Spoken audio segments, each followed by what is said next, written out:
about me for those of you who haven't met me in person or you're new to following me art-wise. I kind of came into art in a little bit of a backwards way.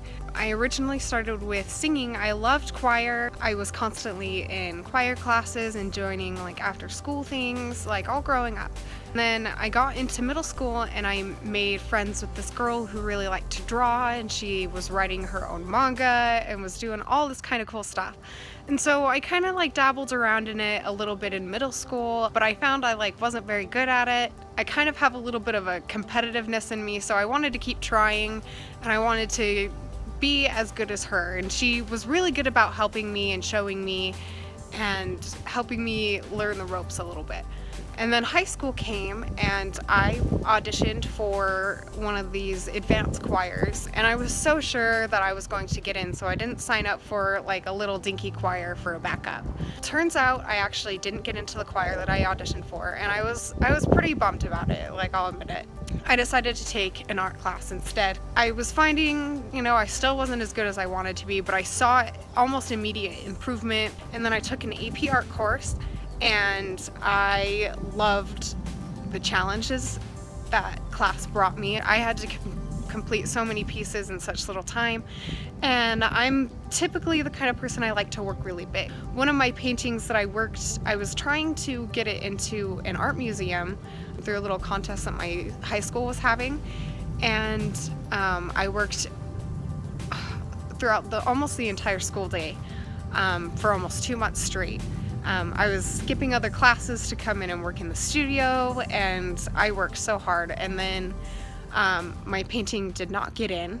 While I was a little disappointed with that, I entered it into another art show and I got multiple awards for it. I haven't taken an art class since high school.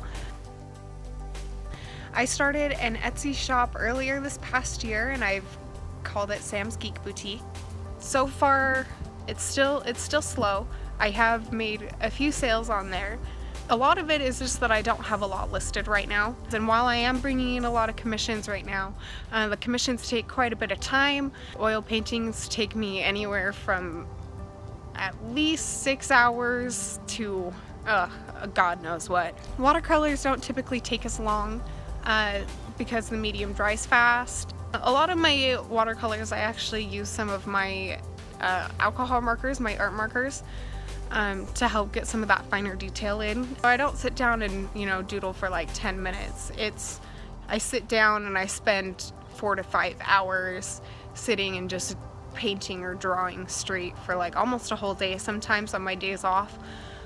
So that's really what time I put into it right now. I'm hoping that coming in this next year or so, I'll be able to go down from full-time possibly to part-time, so that I'll have more time to spend on improving and then putting work out for you guys to see.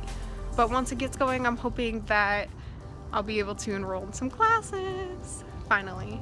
So that's a little background on me and kind of how I got here and to this point and where I plan to go from here and to keep moving forward. I know supporting artists can sometimes be a struggle financially, as much as you love their work and trying to find a way to support them without, you know, breaking the bank. Thank you guys for the immense amount of support that I've gotten, especially from those of you who have ordered the commissions. I'm hoping to get some business cards here and soon, maybe some posters. I'm still working on that. That's kind of a little bit of a surprise on what I'm putting into that. Big shout out to everyone. Thank you for watching. Don't forget to check out my Facebook and my Instagram. I'll put the links down below, and as well as my Patreon, which is going to hopefully be posted about the same time as this video because I'm shooting both of these videos at the same time. But yeah, thank you. Stay tuned.